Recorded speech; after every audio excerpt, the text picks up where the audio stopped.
Jessica's laugh echoes through the restaurant as she tells another story about her disastrous date last week. But I'm only half listening. My fingers trace the condensation on my water glass, mind elsewhere, cataloging the exits, the people sitting too close, the man at the bar who glanced my way twice. Old habits die hard when you've spent months looking over your shoulder. Megan, are you even listening? Lauren nudges my arm, her brown eyes full of concern behind thick-framed glasses. Sorry, what? I force myself to focus on my friends, these women who've known me since freshman year at Boston College, who've watched me slowly unravel over the past 8 months. I asked if you're okay, Lauren says quietly, while Jessica flags down our server for another round of drinks. You've been jumpy all night. I want to tell them everything. About Ryan showing up at my apartment building 3 times this week. About the flowers left on my doorstep with no card. About how I changed my phone number, but he still somehow texts me from blocked numbers, messages that alternate between loving and threatening so fast they give me whiplash. Instead, I smile and say, just tired from that translation project. The Italian real estate contract was brutal.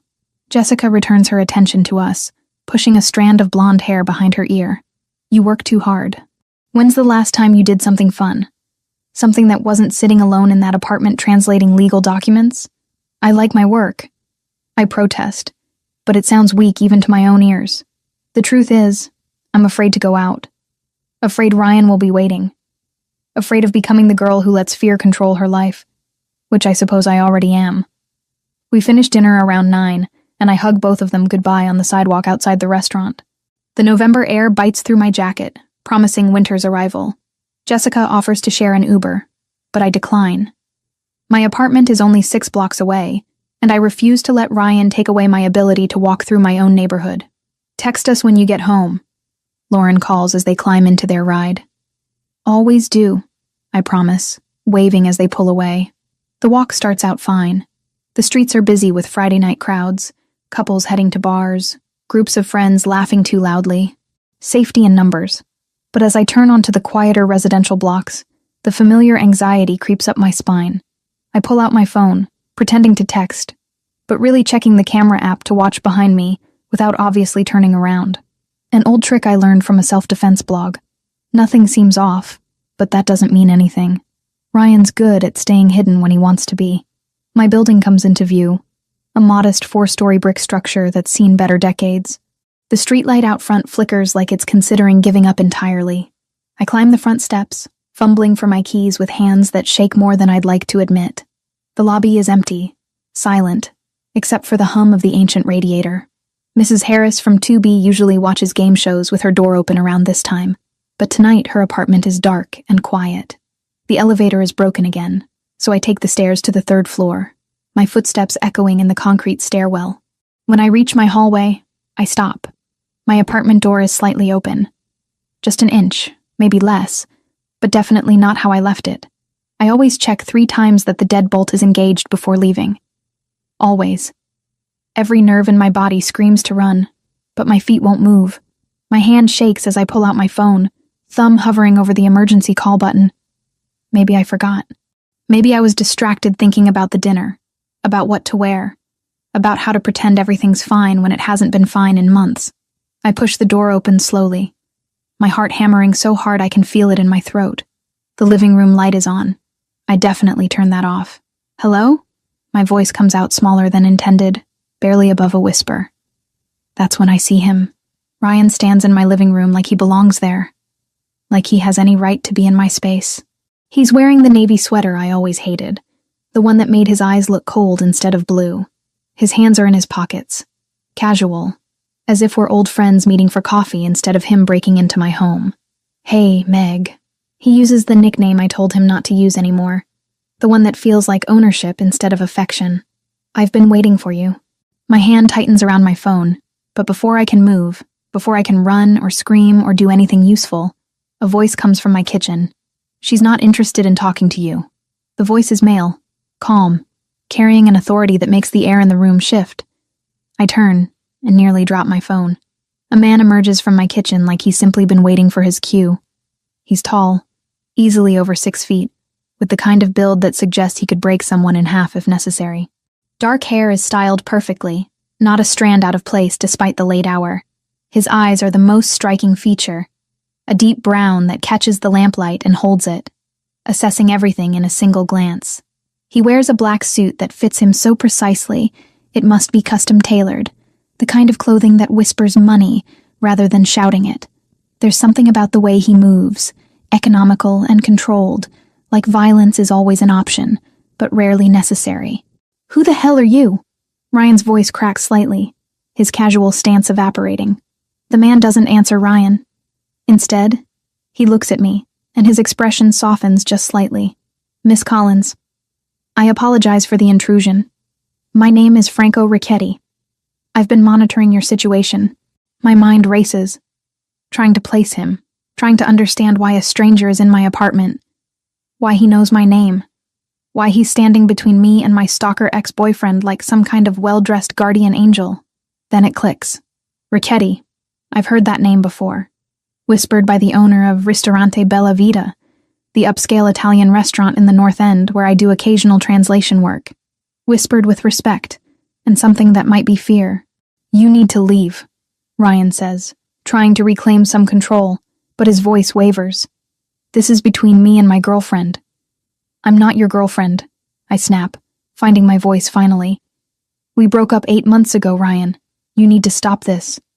Franco takes a single step forward, and somehow that minimal movement makes Ryan take 2 steps back. The lady has made her position clear. Multiple times, from what I understand. Restraining order, change number, explicit request to be left alone. "How do you know?" Ryan starts, but Franco cuts him off with a raised hand. "I make it my business to know things, especially when they happen in my neighborhood." Franco's tone remains conversational, but there's steel underneath. "Now, you have 2 choices. You can leave peacefully through the front door, or my associate can escort you out through a less pleasant exit. I recommend the first option." For the first time, I notice another man standing in my hallway, just outside my open door. He's broader than Franco, with the unmistakable bearing of someone who's been in fights and won them. He doesn't say anything, doesn't need to. His presence is message enough. Ryan looks between Franco, the man in the hallway, and me. I can see the calculation happening behind his eyes, the same look he used to get before he'd switch tactics, trying to find the approach that would work. "Fine," he says finally, putting his hands up in mock surrender. "But this isn't over, Megan. We need to talk. You can't just—" "It's over," Franco interrupts quietly. "And if you attempt to contact Miss Collins again, through any method, you'll be having a very different conversation. With me. And I'm considerably less patient than the police have been." Ryan's face flushes red, anger finally breaking through his carefully maintained control. "You don't know who you're messing with. I have lawyers, connections." "I'm sure you do." Franco's expression doesn't change. "Leave, now." The man in the hallway steps aside just enough to create a path, and Ryan storms past, his shoulder hitting the doorframe as he goes. I hear his footsteps pounding down the stairs, then the slam of the building's front door. The silence that follows feels almost as oppressive as Ryan's presence did. Franco turns to face me fully, and I'm suddenly aware that I'm alone in my apartment with a stranger, albeit one who just removed another stranger who broke in. My hand is still gripping my phone so hard my knuckles have gone white. "I know you have questions," Franco says, his voice gentler now. "And you have every right to be frightened. But I'm not here to hurt you. I'm here because someone needs to ensure your safety, and the conventional channels have clearly failed." "How long have you been here?" I managed to ask. "In my apartment?" "About 3 hours. Your building's doorman is a friend.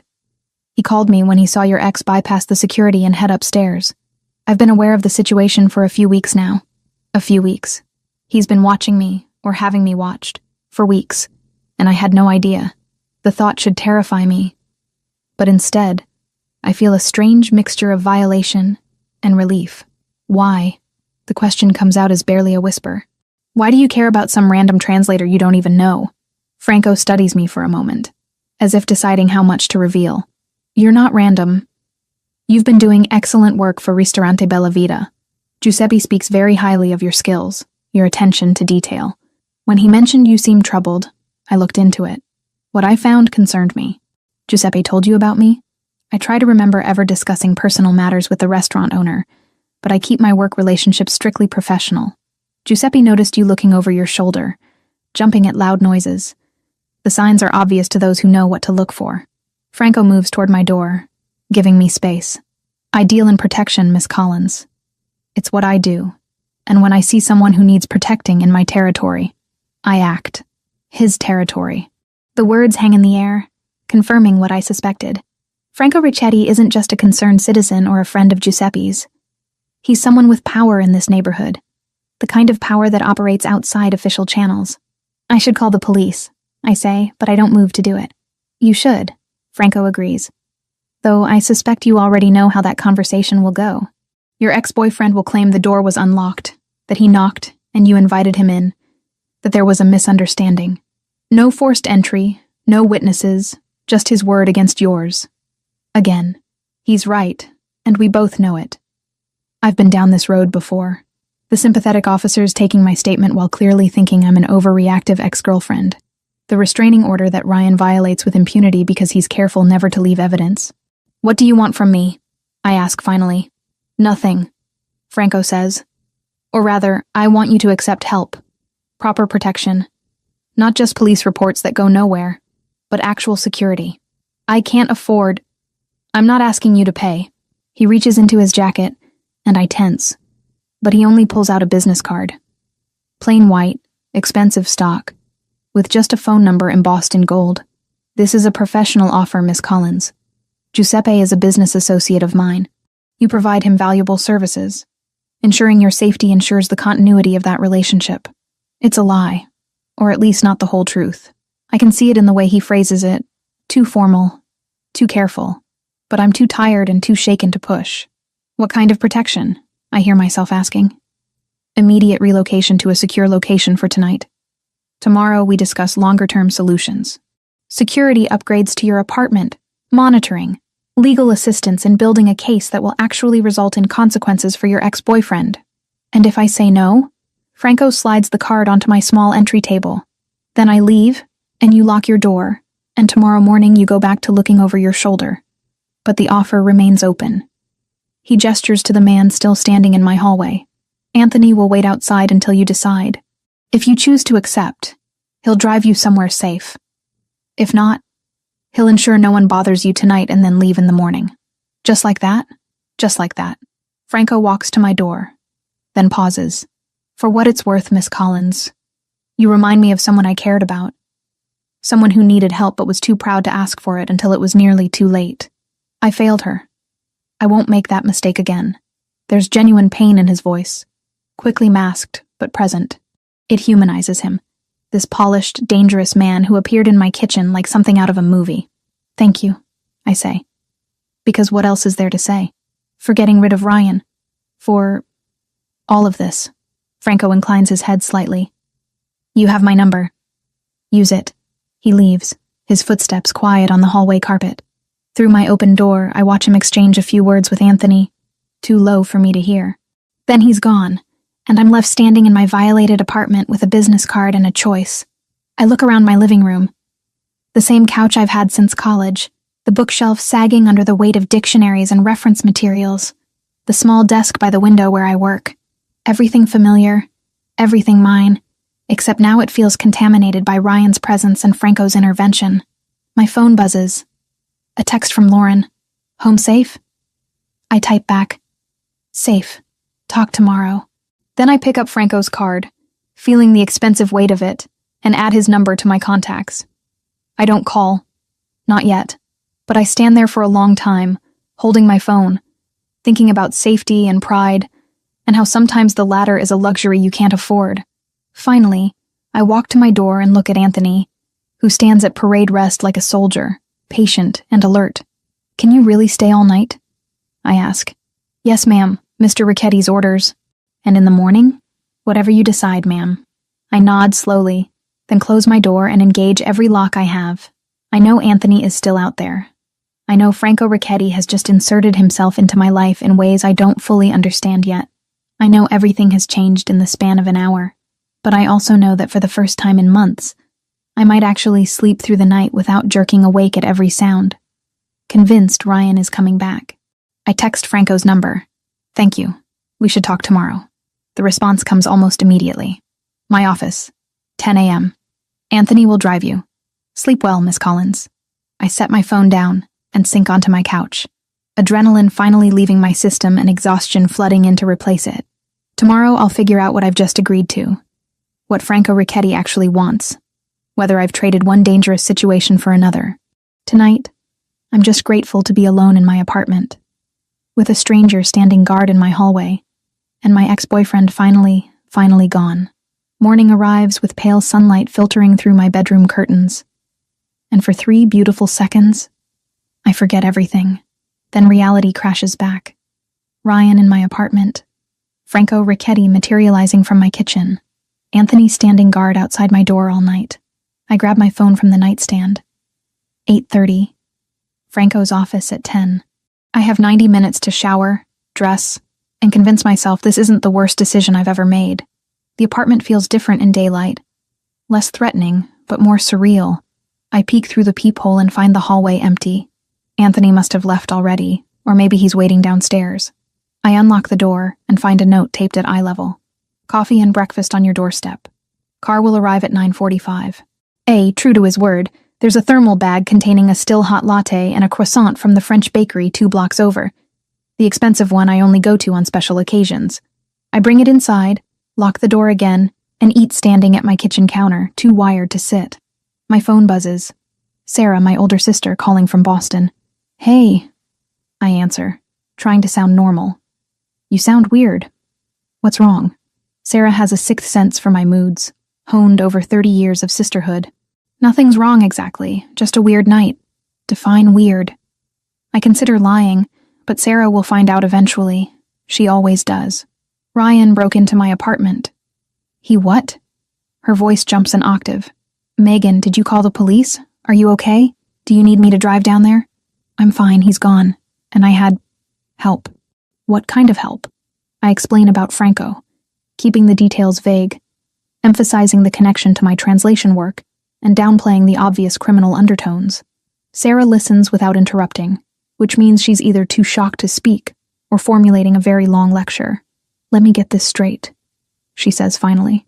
A mob boss you've never met was waiting in your apartment and scared off Ryan? I don't know if he's actually... Megan, come on. Ricchetti? That's not exactly a name you find in the phone book under legitimate businessmen. He was very professional.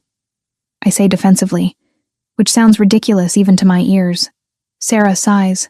I'm not saying I'm not grateful someone got Ryan out of there. But this man, Franco, he's going to want something in return. That's how these things work. He said he just wants to help. Right. And I'm sure he's got a nice bridge to sell you too. But her voice softens. Just be careful, okay? Call me after this meeting. And Megan, if anything feels wrong, anything at all, you get out of there. I promise. We hang up, and I shower quickly, washing away the lingering unease from last night. I dress in black pants and a cream blouse, professional, but not trying too hard. My reflection in the mirror looks tired, dark circles under my green eyes that concealer can only partially hide. The buzzer sounds at exactly 9:45. I grab my purse and head downstairs, where a black sedan waits at the curb. Anthony stands beside it, wearing the same dark suit, or possibly an identical one. Good morning, Miss Collins, he says, opening the rear door. Please, just Megan is fine. Yes, ma'am. He doesn't call me Megan. The drive takes 20 minutes through Saturday morning traffic. We head into the North End, winding through narrow streets lined with Italian restaurants and cafes, until we stop in front of a 4-story brick building that looks like it might house offices or apartments. Anthony leads me inside, past a small lobby with marble floors and up a staircase with ornate iron railings. The second floor opens into a hallway with only 2 doors. Anthony knocks on the one marked private, then opens it and gestures for me to enter. Franco's office isn't what I expected. I imagined something dark and imposing, maybe some cliched Godfather aesthetic. Instead, the space is bright with tall windows overlooking the street, furnished with modern furniture in warm woods and soft grays. Bookshelves line one wall, filled with actual books rather than decorative spines. A desk sits near the windows, but Franco stands near a small seating area with a sofa and 2 chairs arranged around a low table. Miss Collins. He's wearing another perfectly tailored suit, this one charcoal, and he looks as rested as I feel exhausted. Thank you for coming. Please sit. I take one of the chairs, setting my purse on the floor beside me. Franco sits on the sofa across from me, close enough for comfortable conversation, but not invasively so. How did you sleep? He asks. Better than I have in months, actually. Good. Coffee? He gestures to a service tray I hadn't noticed on the table, complete with an espresso machine that looks like it belongs in a high-end cafe. I'm okay, thank you. I had the one Anthony left. He's efficient. Franco pours himself a small cup of espresso. Now, let's discuss your situation honestly. No sugarcoating, no games. Agreed? Agreed. He takes a sip before continuing. Ryan Bennett, 29, works in pharmaceutical sales. You dated for 11 months. Broke up 8 months ago after his behavior became increasingly controlling. He's contacted you over 200 times since then, through various methods. Calls, texts, emails, social media. You've filed 2 police reports and obtained a restraining order, which he's violated at least 6 times that you can prove. The casual recitation of facts I've never told him makes my skin prickle. You've been thorough. It's what I do. Ryan has a pattern, Miss Collins. You're the 3rd woman he's done this to. The first one moved to California to get away from him. The second one married someone else and he finally backed off, but not before slashing her tires twice. Jesus. I knew Ryan was obsessed, but hearing the pattern laid out like this makes it worse somehow. The police won't help, because he's clever about staying just inside the line of legal harassment. The courts won't do anything because violations of restraining orders are misdemeanors at best. So you're trapped in a cycle that only ends one of 3 ways. You leave the city, he finds someone new to fixate on, or something escalates to violence. Or I accept your help. I say quietly, which is option 4? Which is option 4? Franco sets down his cup. Here's what I'm offering. Temporarily, you move to a secure apartment I own 3 blocks from your current place. It's furnished, has better security, and will give you peace of mind while we work on permanent solutions. What permanent solutions? Security upgrades to your actual apartment so you can return safely. Legal assistance in building a stalking case that carries real consequences. And surveillance on Ryan that will document his behavior in ways that hold up in court. It sounds too good to be true. Which means it probably is. And what do you want in return? Franco leans back slightly, considering. Honesty. I told you last night that Giuseppe speaks highly of your work. That's true. I also told you that you remind me of someone. That's also true. He pauses. My brother's wife, Lucia. She had a stalker years ago. We didn't take it seriously at first. Thought it would blow over. By the time we realized how dangerous he was, it was too late. She survived, but barely. My brother didn't. The pain in his voice is genuine, unguarded for just a moment. I'm sorry. It was 2 years ago. Their son, Carlo, lives with me now. He's 6. Franco's expression softens when he mentions the child. What I want in return, Miss Collins, is to not fail someone again. I want to use resources I have to solve a problem the system can't or won't solve. That's all. But you run a criminal organization. I say it directly. Need to hear his response. I run several businesses, some of which operate outside legal frameworks. I don't deal drugs. I don't traffic people. I don't hurt anyone who doesn't hurt my family or territory first. He meets my eyes steadily. I'm not asking you to approve of everything I do. I'm asking you to accept help that's freely given. Nothing's free. Fair point. Call it payment for services rendered then. Your translations for Giuseppe are excellent. This is a retention bonus to ensure continued quality work. It's a face-saving excuse, and we both know it. But I appreciate the offer. I think about Ryan's face last night, the cold calculation in his eyes. I think about 8 months of fear, of changing my routines, of looking over my shoulder constantly. I think about Sarah's warning and Franco's admission about his brother. This temporary apartment, I say finally. How temporary? As long as you need it. A week, a month. Whatever it takes to feel safe in your own place again. And I can leave whenever I want. Just walk away. You're not a prisoner, Miss Collins. You're someone accepting assistance. There's a difference. I pull out my phone and text Jessica and Lauren. Having coffee with a new security consultant. Long story, we'll explain. Check in with you this afternoon? Both respond within seconds with thumbs up and stay safe messages. Okay, I say, looking back at Franco. I'll try it. 1 week to start, then we reassess. Franco extends his hand across the table. 1 week. His handshake is firm and warm, and when he releases my hand, I feel like I've just stepped over some invisible line I can't quite define. Anthony will take you back to your apartment to pack essentials, Franco says, standing. The secure location is ready now. You can move in today if you'd like, or wait until tonight. Today works. The thought of spending another night in my apartment, even with new locks, makes my stomach clench. Franco walks me to the door, then pauses. One more thing. I had your locks changed this morning while you were sleeping. Anthony has the new keys. You had people in my apartment while I was asleep? The violation hits me belatedly. I had a locksmith install police-grade deadbolts on your door. Your windows were also reinforced. I understand it feels invasive, but Ryan proved last night that your previous security was inadequate. He's right, but that doesn't make it feel less like an overreach. Still, new locks are better than old ones Ryan somehow bypassed. Thank you, I manage. You're welcome. And Miss Collins? This arrangement only works if you communicate. If something bothers you, tell me. If you need something, ask. If you want to leave, say so.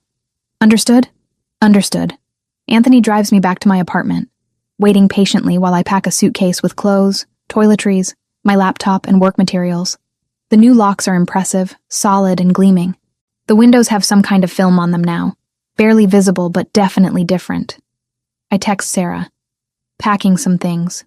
Staying in a safer place for a bit. Call you tonight with details. Her response is immediate. You better. Love you. Be smart.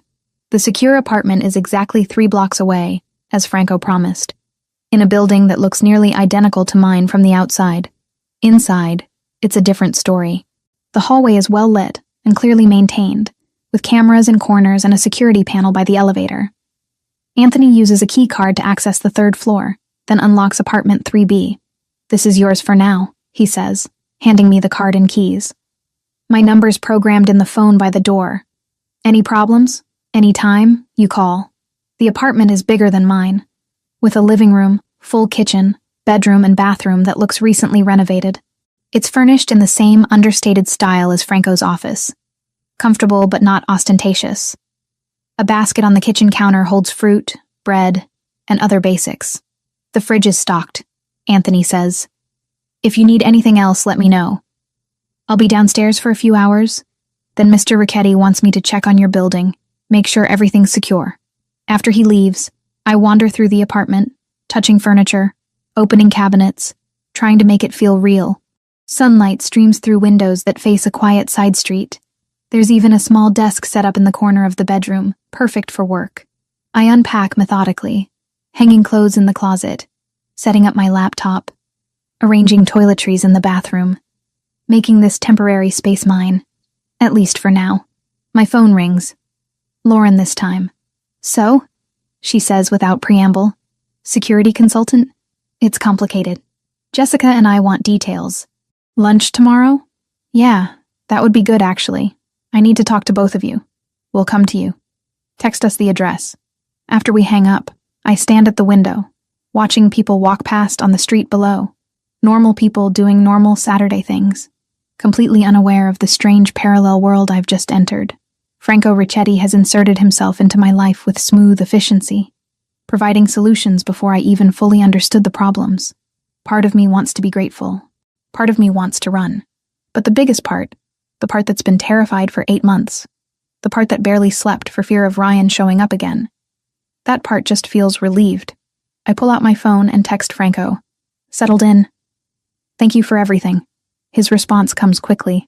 You're welcome. Rest. We'll talk Monday about next steps. I sink onto the sofa, exhaustion finally catching up with me. In the space of 12 hours, my entire situation has transformed.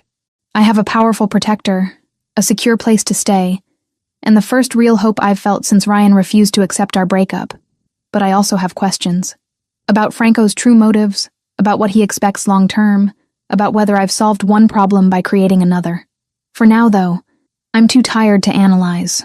I'm just grateful to feel safe, even if that safety comes with complications I don't yet understand. 7 days pass in a strange rhythm that's both unsettling and oddly comforting. I work from the secure apartment, translating documents for my regular clients, maintaining the semblance of normal life. But Franco Ricchetti has become a daily presence, checking in each evening around 6. Always polite, always keeping just enough distance to avoid feeling invasive. Tonight marks 1 week exactly since Ryan broke into my apartment. Franco arrives precisely on schedule, carrying takeout from a Thai restaurant I mentioned liking during one of our conversations. He's traded his usual suit for dark slacks and a black sweater that makes him look less intimidating and somehow more real. "I thought you might be tired of cooking," he says, setting the bag on my kitchen counter. "I was actually about to order pizza for the 3rd time this week. So yes, thank you." I grab plates from the cabinet, movements becoming familiar in this space that's starting to feel less temporary. We eat at the small dining table, and the conversation flows easier than it did at the beginning of the week. Franco asks about my translation work, seems genuinely interested when I explain the nuances of translating legal Italian versus conversational Italian. I ask about his businesses, and he's surprisingly forthcoming about the legitimate ones: the restaurant, a construction company, real estate holdings throughout the North End. "My grandfather came here from Sicily in 1952, Franco says, twirling pad thai onto his fork. "Started with nothing. Built a life through hard work and some less legal opportunities. By the time my father took over, we'd diversified. More legitimate enterprises, less street-level operation. And you're continuing that transition," I observe. "Trying to. The world changes. Organizations that don't adapt die." He pauses. My brother understood that better than I did. He was the one who wanted Carlo to grow up in a different world than we did. It's the first time Franco's mentioned his brother voluntarily. What was his name? Matteo. He was 3 years younger, smarter, kinder. Everything I should have been. The grief in Franco's voice is raw. He married Lucia when they were both 23. She was studying art history at Boston University. Art history. Like me. The parallel isn't lost on either of us. "How did it happen?" I ask quietly. "The stalking situation you mentioned." Franco sets down his fork, staring at nothing for a moment. "Lucia had a colleague who became obsessed. Started small. Extra attention. Gifts she didn't want. Then escalated, following her home, showing up at family events. We told her to report it, get a restraining order, do everything by the book. She did. It didn't matter. I wait, sensing he needs to finish this. One night, Matteo came home early from work, found the guy in their house. There was a fight. The stalker had a knife." Franco's jaw tightens. "Matteo died protecting Lucia. The stalker went to prison, but that doesn't bring my brother back, doesn't give Carlo his father back. I'm so sorry, Franco. I tell you this because I need you to understand why I'm helping you. It's not about control or obligation. It's about not watching someone else's life destroyed when I have the power to prevent it." Before I can respond, my phone buzzes. A text from Jessica. "Still on for lunch tomorrow? Lauren and I are dying to see this new place. I'd invited them over for Sunday lunch, wanting my friends to see that I'm okay, that this arrangement is working." Franco notices my expression. "Friends coming over? Tomorrow afternoon. Jessica and Lauren. Is that okay? Megan, this is your apartment while you're here. You don't need my permission to have guests." But he seems pleased that I asked. After we finish eating and clean up together, Franco doesn't immediately leave like he usually does. Instead, he walks to the window overlooking the street, hands in his pockets. "I need to show you something," he says. "Tomorrow night, if you're willing. It's not required, and you can absolutely say no." "What kind of something?" "There's a cultural event in the North End, a fundraiser for the Italian Community Center, supporting recent immigrant families. Music, food, networking. I attend every year. And this year I thought you might enjoy it. You'd also be able to meet some of the people I work with in a completely non-threatening context. It's an invitation to step further into his world, to be seen publicly with him. That's significant, and we both know it. Will there be other women there? Or will I be the only one accompanying I search for the right word, boss?" Franco supplies with a slight smile. "Yes, there will be other couples. Some business associates, some purely social. It's a legitimate community event, Megan, not a scene from a movie." "Then yes, I'd like to go." "Good." He turns from the window. "We'll leave at 7. Dress however you're comfortable, though it tends toward semi-formal." After Franco leaves, I call Sarah as promised. We've been talking daily since the situation with Ryan, and she's been cautiously supportive of the arrangement with Franco. So he's bringing you to a community event, Sarah says. That's big, Meg. That's introducing you to his world. I know. Is that a bad thing? I don't know. How do you feel about him? The question catches me off guard because I haven't let myself fully examine the answer. He's been nothing but respectful. Kind, even. He listens when I talk, remembers details. Yesterday, he had someone bring me a specific brand of tea I mentioned liking once. And he's gorgeous and powerful and saving you from your psycho ex, Sarah adds. Classic recipe for confusing gratitude with attraction. I'm aware of that possibility. But you're attracted anyway. I sink onto the couch, pulling a throw pillow against my chest. Maybe. I don't know. It's complicated. Everything about this situation is complicated, Megan. Just be careful, okay? Guard your heart at least as much as he's guarding your safety. Sunday morning. I make a quick supervised visit to my original apartment to pick up a few more clothes. Anthony drives me, waits while I go inside. The new locks and window reinforcements are impressive, and knowing Franco had this done makes me feel both protected and aware of how much power he's wielding on my behalf. I find a deep burgundy dress that hits just below the knee, elegant, but not overly formal, perfect for tomorrow night's event. As I'm packing it, I notice an envelope slipped under my door. My blood runs cold until I open it and find a note from Mrs. Harris, my elderly neighbor, asking if I'm okay and mentioning she hasn't seen me in days. I knock on her door and spend 20 minutes assuring her I'm fine, just staying with a friend temporarily for safety reasons. She doesn't pry, just pats my hand and makes me promise to be careful. The normalcy of the interaction, the reminder that my regular life still exists outside this strange bubble, grounds me. Jessica and Lauren arrive at the secure apartment at noon, bearing wine and skeptical expressions. Okay, spill, Jessica demands the moment they're inside. Security consultant my ass. What's really going on? I tell them everything.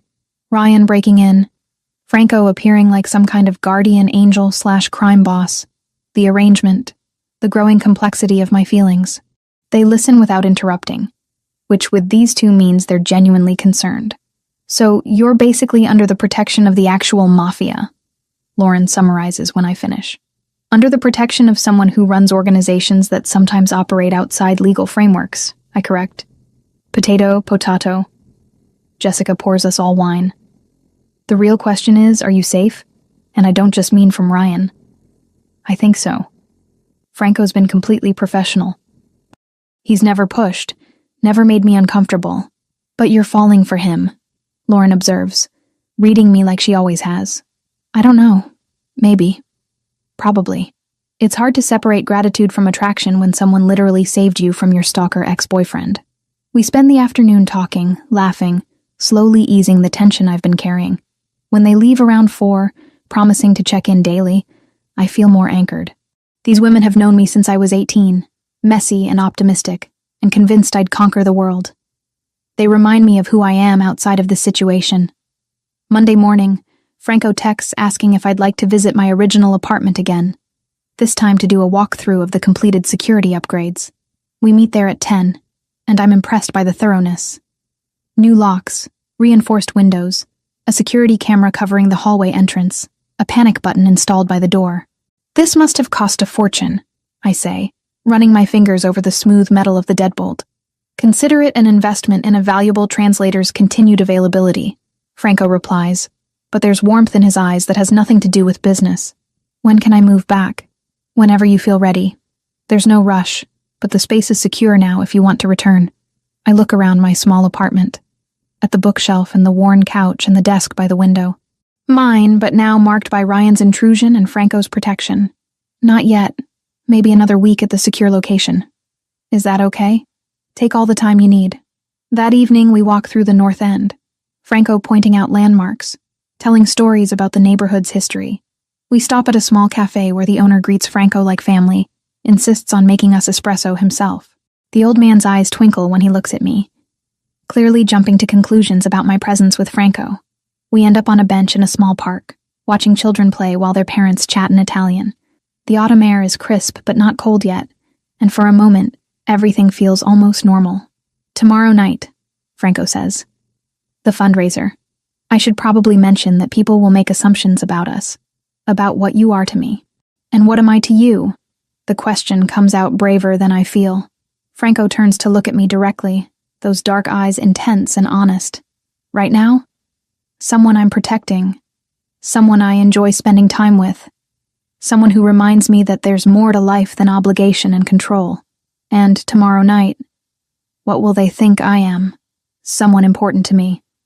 Someone under my protection, which in my world means something specific.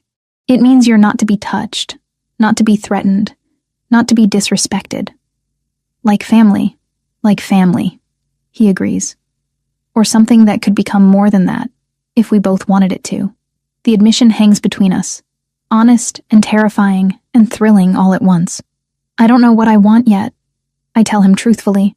Everything's happened so fast. A week ago I was just trying to survive Ryan. Now I'm considering attending a North End social event with a man who runs a criminal organization. I appreciate the honesty. Franco stands, offering me his hand. No pressure, Megan. We move at whatever pace you need. Tomorrow is just an event. Nothing more unless you want it to be. I take his hand, let him pull me to my feet. His grip is warm and steady, and he doesn't immediately let go. Tomorrow at 7. I confirm. I'll pick you up at 7. As we walk back through the neighborhood, past restaurants filling with dinner crowds and shops closing for the night, I realize how much has changed. A week ago, I was terrified, isolated, alone. Now I have protection, yes, but also something else. Connection, possibility, the dangerous beginning of feelings I'm not sure I should have. Franco walks me to the door of the secure apartment building, ever the gentleman. Before I go inside, he catches my hand gently. Thank you, he says simply. For what? For trusting me. For giving this a chance. For not running when you probably should have. His thumb brushes across my knuckles. A gesture so tender it makes my breath catch. Sleep well, Megan. I watch him walk away, disappearing around the corner toward wherever he parks his car. Then I head upstairs, unlock the apartment, and stand in the middle of the living room, heart beating faster than it should. Tomorrow I'll meet his world. Tomorrow I'll take another step into something I don't fully understand. But tonight, alone in this secure space he's provided, I let myself acknowledge what I've been avoiding. I'm not just grateful to Franco Ricchetti. I'm drawn to him in ways that have nothing to do with protection and everything to do with the careful way he handles my fears, the intelligence in his conversation, the glimpses of pain and humanity beneath his controlled exterior. It's too soon. It's too complicated. It's probably a terrible idea, but that doesn't make it any less true. The burgundy dress fits perfectly, hugging my waist before flowing to just below my knees. I've curled my hair into soft waves and applied makeup more carefully than I have in months. When I look in the mirror, I barely recognize myself, not because I look so different, but because I look alive again. Not haunted, not scared, just a woman getting ready for an event with someone who makes her feel safe. Franco arrives at exactly 7, and the look on his face when I open the door makes all the effort worthwhile. He's wearing a charcoal suit with a burgundy tie that almost matches my dress, and I wonder if that was intentional or happy coincidence. You look beautiful, he says simply, offering his arm. You clean up pretty well yourself. The drive to the North End takes 15 minutes, and Franco fills me in on what to expect. It's at the Italian Community Center on Hanover Street. About 200 people, mix of families and business associates. There will be food from local restaurants, music, a silent auction to raise money for immigrant assistance programs. And everyone there will know who you are. Most will. Some are friends from childhood. Some are business connections. Some are just community members who respect what my family does for the neighborhood. He glances at me. You'll be safe, Megan. I promise. The community center is a beautiful old building with arched windows and ornate stonework. Inside, it's been transformed with white lights strung across the ceiling, round tables covered in white linens, and a small stage where a quartet plays Italian standards. The room buzzes with conversation in English and Italian, the air rich with the scent of garlic and basil and fresh bread. Heads turn when we enter. Not obviously, but I feel the shift, the awareness rippling through the crowd.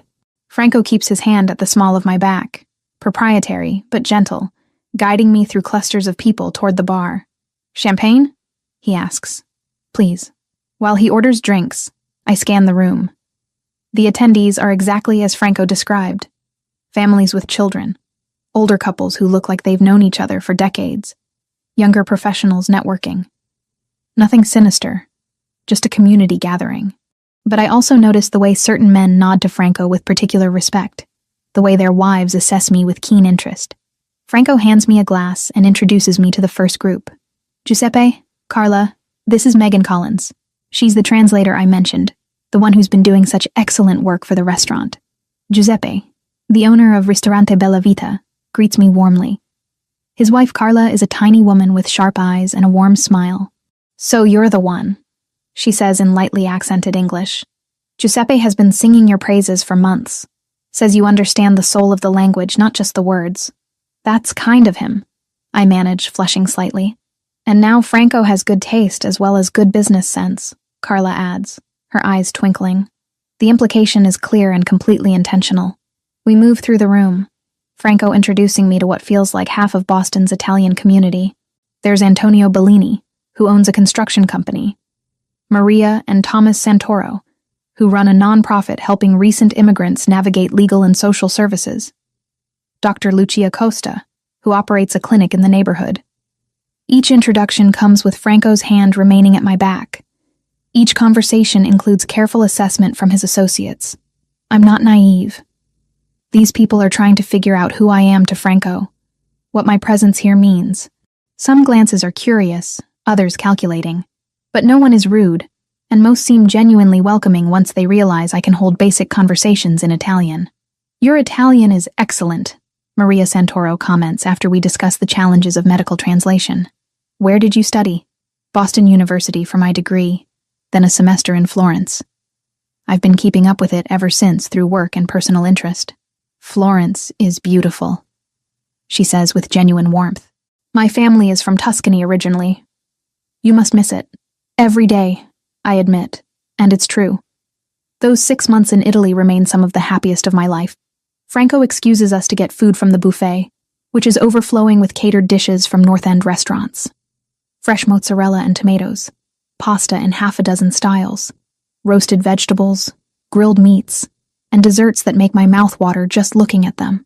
We find seats at a table with 2 other couples. Franco introduces them as lifelong friends, people he grew up with in the neighborhood.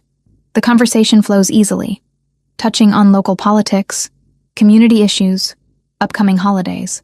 It's so normal that I almost forget Franco's other life, the part that operates in shadows and unspoken agreements. Then someone mentions a recent dispute between 2 restaurant owners that was resolved amicably, and one of the men glances at Franco with unmistakable gratitude. Franco just nods once, and the subject changes. The exchange lasts maybe 5 seconds, but it's a reminder. These people respect Franco not just as a community member, but as someone who wields real power. After dinner, the music shifts to something more upbeat, and couples begin dancing. Franco stands and offers his hand. "I should warn you, I'm not a great dancer," I say. "Neither am I, but we'll survive." On the dance floor, he pulls me close but not uncomfortably so, one hand at my waist, the other holding mine. We sway more than actually dance, moving to the rhythm of a classic Italian love song I half recognize. "Thank you for coming tonight," Franco says quietly. "I know it's not easy, being on display like this. It's not as bad as I thought it would be. Everyone's been nice. They're good people. Most of them anyway. They take care of their own, protect their community. It's why I do what I do." I look up at him, this complicated man who's inserted himself into my life so completely. "Do you ever wish you could just walk away from all of it? Have a normal life?" Franco considers the question seriously. "Sometimes. But this is my family's legacy, my responsibility. Carlo's future depends on the choices I make now. And honestly, I don't know if I'd be any good at normal. You're good at this." I gesture around the room. "Community, connections, making people feel valued. That's the easy part. It's the rest that gets complicated." The song ends, and before another can begin, a small commotion near the entrance draws attention. A man has arrived, clearly late, and he's making his way through the crowd toward Franco. He's older, maybe 60, with silver hair and an expensive suit. But it's his expression that catches my attention. Urgent, worried. Franco tenses beside me, his body language shifting from relaxed to alert in an instant. "Excuse me," he says, guiding me back to our table before crossing to meet the man halfway. They speak quietly, too low for me to hear. But I watch Franco's face harden. He glances back at me once, then nods to the man and returns to the table. "I'm sorry," Franco says, his tone apologetic but firm. "There's something I need to handle. It's not dangerous, just business that requires immediate attention. Anthony will drive you home, and I'll call later if that's acceptable. Is everything okay?" "It will be. Just an issue that can't wait." He cups my cheek briefly, a gesture so tender it takes my breath away. "I'm sorry to cut the evening short." "I understand. Go do what you need to do." Franco signals to Anthony, who appears instantly at my side. As Franco leaves with the silver-haired man, I catch fragments of their conversation, something about O'Sullivan and a message. The name sends a chill through me. I remember Franco mentioning the O'Sullivan family, an Irish organization, in the context of Ryan's debts. The connection between Ryan and his stalking and whatever just pulled Franco away from this event hits me suddenly. Anthony drives me back to the secure apartment in silence. Inside, I change out of my dress into comfortable clothes and make tea, trying to process the evening. The event itself was wonderful. I'd enjoyed meeting people, speaking Italian, feeling like part of something larger than myself. But the abrupt ending reminded me that Franco's world contains elements I'm not privy to. Dangers I only glimpse in moments like that urgent conversation. My phone rings around 10. Franco's name on the screen. "Are you okay?" I ask immediately. "I'm fine. Just finishing up some business. I wanted to apologize again for leaving." "You don't need to apologize. I understand you have responsibilities. I don't want you to think I abandoned you. That's not..." He pauses, searching for words. "You matter, Megan. More than I probably should admit. Tonight meant something to me, having you there. My heart does something complicated in my chest. It meant something to me, too." "Good. That's good." He sounds relieved. "I'll see you tomorrow? I have something I'd like to discuss with you." "What kind of something?" "Nothing bad. Just an invitation, an opportunity. We'll talk in person." After we hang up, I sit on the couch with my cooling tea, thinking about the evening, about Franco's friends and associates, the way they welcomed me, the sense of community that permeates the North End, about the moment on the dance floor when everything felt simple and possible, and about the sudden departure that reminded me nothing about this situation is truly simple. My phone buzzes with a text. Not Franco this time, but an unknown number. "Saw you tonight with Richetti. Interesting choice, Megan. Does he know about us? About everything we shared? You can't hide behind him forever.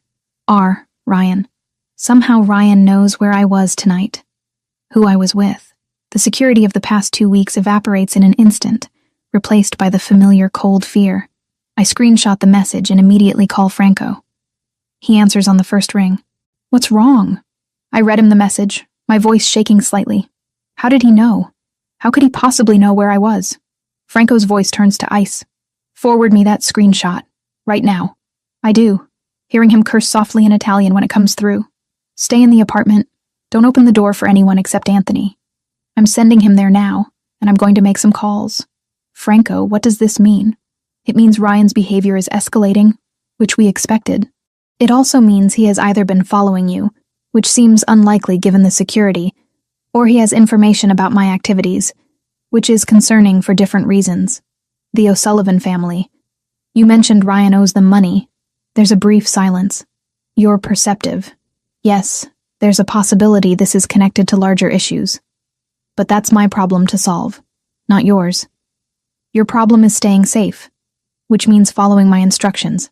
Can you do that?" "Yes." "Good. Anthony will be there in 10 minutes. Tomorrow we need to discuss next steps, including possibly accelerating some plans I had for dealing with Ryan permanently." "Permanently?" "Legally," Franco clarifies. "I promise you, Megan, everything I do will be within bounds that won't come back to hurt you. But this ends soon.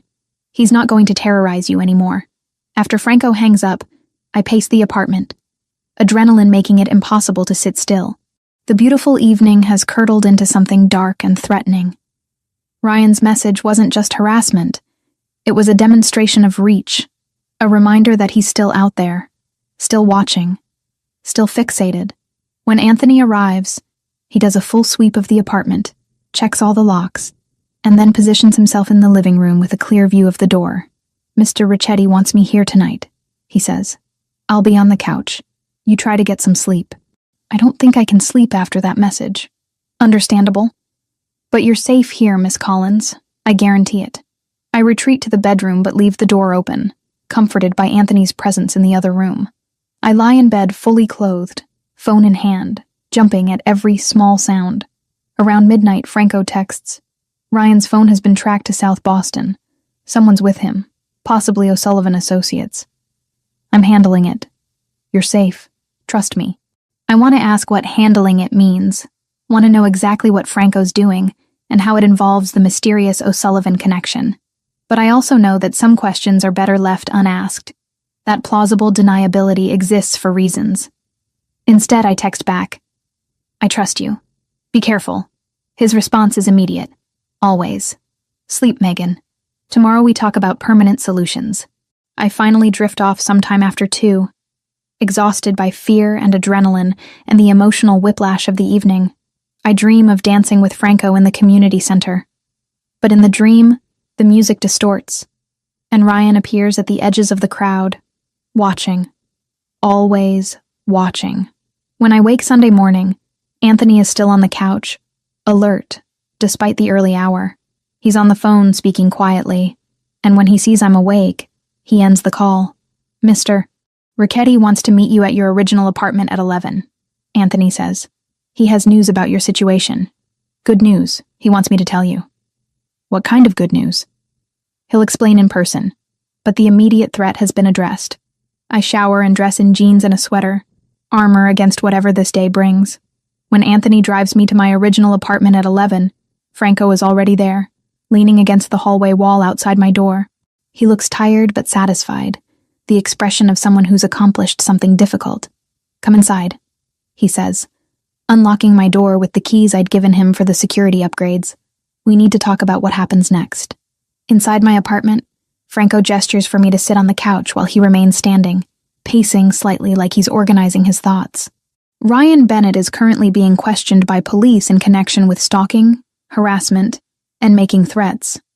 Franco begins without preamble. They have documentation of over 300 attempted contacts, evidence of breaking into your apartment, and as of last night, proof that he's been working with individuals associated with organized crime to gather information about you and me. How did you get all that? I have people who are very good at documentation, and Ryan made mistakes last night. Mistakes that gave us everything we needed to build a case that will actually stick. The O'Sullivan family? Franco nods. Ryan owed them $50,000. They offered to forgive the debt in exchange for information about me, specifically about people I care about who might be used as leverage. You became that person when you appeared with me last night. The implications make me cold. They were planning to use me against you. They were considering it. But that situation has been resolved. His tone suggests I shouldn't ask how. What matters is that Ryan's association with them, his attempts to gather intelligence, and his continued harassment of you after multiple warnings now constitute a pattern that the legal system can't ignore. So he'll be arrested? He's being arrested as we speak. The charges are serious, Megan. Federal stalking charges, conspiracy, violating restraining orders. He's looking at real prison time, not just probation or fines. Relief floods through me, so intense I feel dizzy. It's really over? Franco sits beside me on the couch, taking my hand. It's really over. Ryan won't be able to contact you from jail, and by the time he gets out, if he gets out anytime soon, you'll have moved on with your life completely. I realize I'm crying, tears of relief streaming down my face. Franco pulls me against his chest, holding me while I shake with the release of months of accumulated fear. Thank you. I whisper against his suit jacket. Thank you for ending this. You're welcome. But Megan, we need to talk about what this means. About us. I pull back to look at him, wiping tears from my cheeks. What do you mean? Last night, before Ryan's message, I was going to ask if you'd consider extending our arrangement. Not just the security, but getting to know each other properly. Dating, if you want to use conventional terms. My heart races for entirely different reasons now. You want to date me? I want to spend time with you without the excuse of protection. I want to take you to dinner, to cultural events, to simple walks through the city. I want to see if this thing between us, this connection I feel, is real or just circumstantial. And if it's real, Franco's smile is genuine and slightly uncertain. A rare vulnerability. Then we figure out what that means together. No pressure, no obligations. Just two people seeing where things might go. I think about the past 2 weeks. The fear, yes, but also the moments of connection. The conversations that ran late into the evening. The sense of being seen and valued in ways I'd forgotten were possible. I'd like that, I say. But Franco, I need honesty. About your world, about the risks, about what being with you really means. You have it. Complete honesty, even when the truth is complicated. He squeezes my hand. I can't promise you a simple life, Megan, but I can promise you'll always be safe, always be respected, and always have the choice to walk away if it becomes too much. Then yes, let's try this. Let's see what we are outside of crisis and protection. Franco leans in slowly, giving me time to pull away, and kisses me. It's gentle and searching, a question and an answer all at once. When we break apart, we're both smiling. So what happens now? I ask. Now you decide. Do you want to move back here? Or stay at the secure apartment while we date like normal people? Do you want to keep translating for Giuseppe? Or would you like to take on additional work with my legitimate businesses? Do you want to meet Carlo? Or is that too fast? The future spreads out before me, full of possibility instead of fear. For the first time in months, I can breathe freely. Let's start slow, I say. Dinner this week, just the two of us. Then we'll figure out the rest. Dinner sounds perfect. 3 weeks into this strange new reality, and I wake to the sound of Franco's voice drifting through the apartment. He's on the phone in the kitchen, speaking rapid Italian that I'm beginning to understand more naturally. Something about debts, territories, negotiations. The words wash over me as I stretch beneath sheets that smell faintly of his cologne, a scent I've grown dangerously accustomed to. When I emerge, he's already dressed in one of those impeccable charcoal suits, but his expression carries weight I haven't seen before. He ends the call the moment he sees me. Coffee? He offers, already pouring. What happened? I ask, accepting the mug. The ceramic warms my palms. Franco leans against the counter, and for a moment he looks every bit the dangerous man I know he is. My investigator confirmed everything. The O'Sullivan family offered Ryan full debt forgiveness, $50,000 erased completely, if he delivers information about my operations or brings you to them as leverage. The coffee suddenly tastes bitter. Me specifically? You specifically. His jaw tightens. They know you matter to me. That makes you valuable. I should feel afraid. Instead, anger sparks hot in my chest. So what do we do? We? He raises an eyebrow, something almost like pride flickering across his features. I'm meeting with the O'Sullivan leadership today, making it abundantly clear that you're under permanent protection of the Richetti family.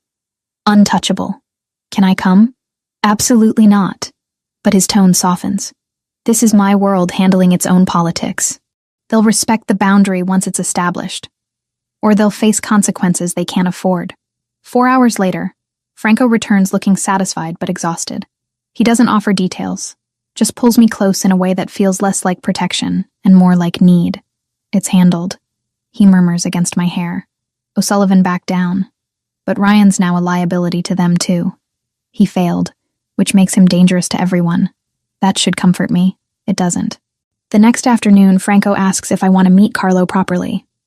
Not just a brief mention or passing introduction, but actual time together. I agree before I fully process what I'm agreeing to. Carlo is small for 6, with Franco's dark hair and eyes that seem far too old for his face. He watches me cautiously from behind Franco's leg when we arrive at the main house, a sprawling place in a neighborhood that radiates old money and older secrets. Carlo, this is Megan, Franco says gently, crouching to the boy's level. Remember I told you about her? The child nods but doesn't speak. I kneel down too, making myself less imposing. Hi, Carlo. Your uncle tells me you like building things. a tiny spark of interest. Legos. I used to build Lego cities when I was younger. I say honestly. Could you show me what you're working on? It takes 20 minutes, but eventually Carlo leads me to his room, a space that's clearly been designed with love. Shelves of books, art supplies organized in bins, a window seat overlooking a garden, and Legos. So many Legos. As Carlo explains his elaborate spaceship construction, I glance back to see Franco watching from the doorway. The expression on his face isn't the controlled mask he shows the world. It's unguarded, vulnerable. He looks at this child like Carlo is his entire universe. Did you lose someone? Carlo asks suddenly, his small voice cutting through my thoughts. I blink. What? Uncle Franco lost my dad, his brother. He gets sad sometimes but pretends he doesn't. Carlo fits two pieces together with focused precision. You have the same sad eyes, out of the mouths of children. I swallow hard. Yeah, I lost someone. My mom, when I was 15. A long time ago. But it still hurts sometimes. Carlo considers this, then hands me a Lego brick. You can help build the engine room. We spend 2 hours constructing spaceships and talking about everything and nothing. Carlo tells me about school, his favorite teacher, how Anthony lets him sit in the front seat sometimes, but only in the driveway.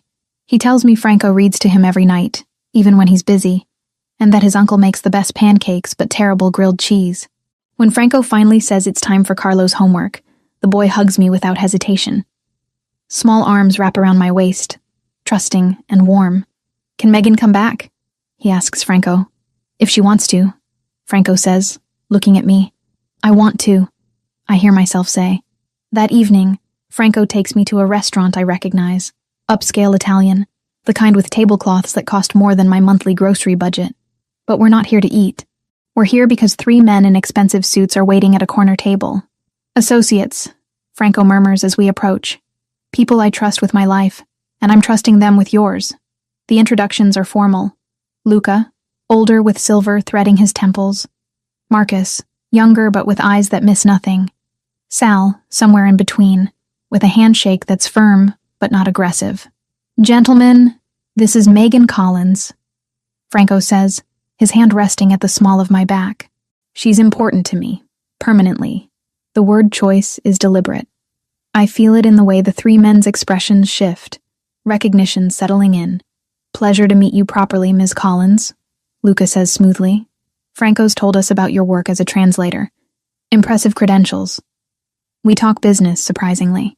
They ask intelligent questions about language acquisition, cultural nuances in Italian regional dialects, the difference between translating text versus interpreting conversation.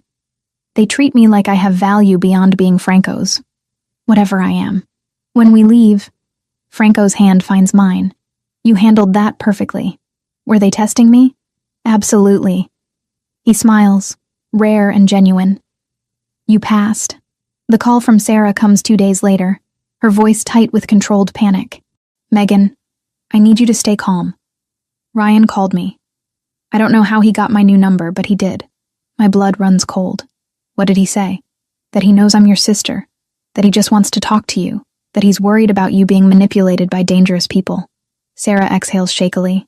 I told him to lose my number and hung up. Then I called you immediately. You did exactly right, I tell her. Even as my hands start trembling, I need to tell Franco. Megan, what have you gotten into? I'll explain everything. Just, are you safe? Is Marcus safe? Her husband, steady and kind, probably has no idea his wife just got dragged into this mess. We're fine, but I'm coming to visit. This weekend. I need to see you're okay with my own eyes. Franco's response when I tell him is immediate and controlled. He makes 3 phone calls in Italian, each one progressively more tense. Then he turns to me. Sarah and her husband will have discreet security from the moment they leave Boston until they return. They won't see them, but they'll be protected. Is that necessary? Ryan is desperate, Megan. Desperate men do desperate things. He cups my face gently. I won't risk your family. Any of it. Sarah arrives Friday evening with Marcus, both of them looking wary. My sister takes one look at the apartment, at Franco standing in the kitchen, and her protective instincts flare visibly. But Franco disarms her systematically. He's respectful, calling her Ms. Collins, until she insists on Sarah. He asks about Marcus's work as an architect, engages in genuine conversation about structural engineering. He cooks dinner, pasta carbonara that makes Sarah grudgingly admit it's the best she's ever had. "So," Sarah says finally, wine glass in hand, "you're the mafia boss protecting my little sister." "Sarah," I protest. But Franco doesn't flinch. "I am, and I understand your concerns. If I were in your position, I'd have many questions. Just one, actually." Sarah leans forward. "Do you care about her? Really care? Not just as a responsibility or whatever this started as?" Franco looks at me, and everything he hasn't said out loud lives in that gaze. More than I thought I was capable of caring about anyone except Carlo. The honesty of it steals my breath. Sarah studies him for a long moment, then nods slowly. "Okay. But I'm calling once a week, Megan. Non-negotiable. Deal," I whisper. That night, after Sarah and Marcus are settled in the guest room, Franco and I stand on the apartment balcony. The city sprawls below us, lights like scattered diamonds. "Thank you," I say quietly, "for how you handled tonight, for protecting Sarah. She's your family. That makes her my responsibility too." I turn to face him fully. 3 weeks ago, this man was a stranger. Now everything feels too intense, too fast, but also inevitable, like gravity. "Franco, He kisses me before I finish, and it's different from the brief kiss in the kitchen days ago. This is deliberate, consuming. A question and answer all at once. His hands frame my face like I'm something precious, and I lean into it, into him, letting myself fall completely. When we break apart, his forehead rests against mine. "Tell me this is what you want. Not because you need protection, not because you're grateful, because you want this. Want me. I want this." I breathe. "I want you. It terrifies me, but I want it." "Good," he murmurs. "Because I'm not letting you go." Later, much later, I lie in Franco's bed with his arm around me, his breathing deep and even in sleep. My phone glows with a text from Sarah. "He really loves you. I can see it. Be careful, but I think you'll be okay." I close my eyes, feeling the steady rhythm of Franco's heartbeat against my back, and let myself believe it. 4 weeks into this nightmare, and the call comes at 6 in the morning. Franco's phone buzzes against the nightstand, pulling us both from sleep. I watch his face shift from peaceful to stone-hard in seconds as he answers in clipped Italian. When he hangs up, his knuckles are white against the phone. "Ryan tried to get to Carlo at school yesterday. Security stopped him, but he escaped before police arrived." The words hit me like ice water. Not Carlo. Anyone but that innocent child who builds Lego spaceships and asks questions about sadness, with eyes too knowing for 6 years old. "Where is he now?" I ask, already moving to get dressed. "Home. Safe. But we're going into full lockdown until this ends." Franco's voice carries an edge I haven't heard before. Not anger, but something colder, more dangerous. "Everyone under protection stays in secured locations. No exceptions." Within hours, Carlo arrives at the apartment with Anthony and 2 other guards I don't recognize. The boy's face is pale, confused, clutching a backpack decorated with cartoon characters that seem obscenely cheerful given the circumstances. When he sees me, he runs over and wraps his arms around my waist without hesitation. "Megan, why can't I go to school?" he asks, voice small. I kneel down, meeting his eyes. "Just for a little while, buddy. Your uncle wants to make sure you're extra safe right now. Because of the bad man? Children see more than we give them credit for." "Yeah, because of the bad man. But you're safe here with us, okay? I promise." Franco watches this exchange, jaw tight. Later, when Carlo's occupied with his toys in the living room, Franco pulls me aside. "I need you to stay here too. Don't leave this building for any reason. No." The word comes out firmer than I intend. I'm not sitting here doing nothing while Ryan escalates. "I can help, Franco. Let me help. This isn't a negotiation." "Yes, it is." I step closer, refusing to back down. "I have skills you need. I speak Italian. I can interpret communications your team intercepts. Ryan's working with O'Sullivan's people, and some of them use Italian in their operations. You told me that yourself." Franco studies me, conflict playing across his features. Protection versus partnership. Control versus trust. If I let you do this, he says slowly, you follow every security protocol. No arguments, no exceptions. Deal. The work starts immediately. Franco's tech specialist, a thin man named David who rarely makes eye contact, sets up equipment in the study. Intercepted phone calls, text messages, email fragments, all flowing through from various sources within Franco's network. Some of it's in English, but crucial pieces are in Italian, often deliberately obscure. I spend hours listening to recordings, translating coded phrases. The package arrives Thursday actually means weapons shipment.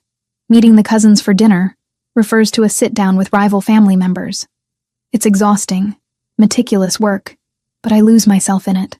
Finally, I'm not just the protected. I'm actively fighting back. 3 days into the lockdown, I find it. A conversation between two O'Sullivan associates discussing an event in vague terms, but the Italian phrases they use tell a different story. They mention Il Gala di Carità, the charity gala. Franco's hosting one next week, a high-profile event he can't easily cancel without looking weak or scared. They're planning something at your gala, I tell Franco, pulling him into the study. Listen to this part. I play the recording, translating as it goes. The men discuss positioning, timing, creating chaos to send a message. One mentions Ryan specifically. Il cane rabbioso, the rabid dog. They're using him as their weapon, expendable and desperate. Franco's expression darkens with each word. They're going to use Ryan to attack the gala, make it look like a lone stalker while O'Sullivan benefits from the chaos. Can you cancel it? No. Canceling shows weakness, and weakness invites more attacks. He paces, mind clearly working through scenarios. But we can use this, set a trap. Over the next 2 days, we plan meticulously. Franco coordinates with his security team and carefully selected police contacts, officers who owe him favors or share mutual interests in keeping organized crime from spiraling into public violence. The gala will proceed as scheduled, but with layers of hidden protection. Plainclothes officers mixed with guests, sniper positions on surrounding buildings, exit routes mapped and secured. And me. Franco wants me nowhere near the event, but I push back hard. Ryan's obsessed with me, I argue. If I'm there, he'll focus on me. Predictable. You can control that. Absolutely not. I won't use you as bait. I'm not asking permission, Franco. I soften my tone, reaching for his hand. I'm telling you I'm doing this. With or without your approval. We end this now. Together. Or it never ends. The word together shifts something in his face. He closes his eyes, exhales slowly. When he looks at me again, it's with resignation mixed with something deeper. Respect, maybe. Or fear of losing me. If we do this, you wear a wire. You stay in Anthony's sight at all times. The second anything feels wrong, you leave. Those are my terms. I can live with those terms. Carlo, blessedly unaware of the specifics, accepts our explanation that he's staying with Franco's most trusted associate and his family for a few days. People who have a big house and 3 dogs. The distraction works well enough. As we say goodbye, Carlo hugs me tight. You're coming back, right? He asks. Of course I am. I promised I'd help you finish that spaceship, didn't I? The night of the gala arrives wrapped in unseasonable warmth. I wear a dress Franco had delivered. Deep burgundy. Elegant without being flashy. It makes me feel like I'm playing a role in someone else's life. Anthony fits me with the wire. A tiny microphone barely visible beneath the fabric. You stay close to the east wall, Anthony instructs, his usual quiet demeanor intensified by focus. That gives you clearest exit routes and best sight lines for our team. Mr. Ricchetti will remain visible but mobile. If anything happens, we move first. You follow. The venue is stunning. A converted warehouse turned art gallery space with exposed brick, soft lighting, and enough wealthy donors to fund several charities over. I recognize some faces from news articles, others from previous events I've attended with Franco. Everyone smiles, drinks champagne, pretends this is just another glamorous evening. Franco appears at my side, devastating in a black suit that probably costs more than my entire year's rent used to. You look beautiful, he murmurs, hand settling at the small of my back. And terrified. Can you blame me? No. But you're the bravest person I know. He leans in, lips brushing my ear. This ends tonight. Then we can finally breathe. The first hour passes without incident.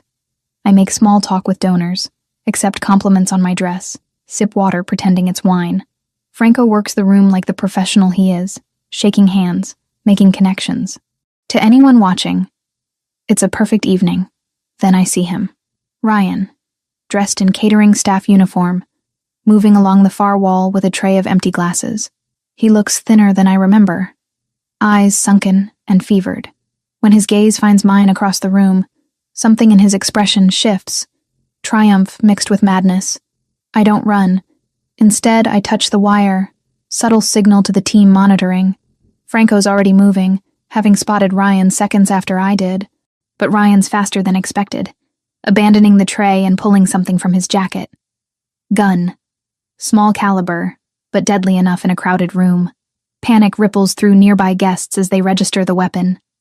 Ryan moves toward me, singularly focused, and I force myself to stand still. Predictable, I remind myself. Be predictable so they can control this. Megan?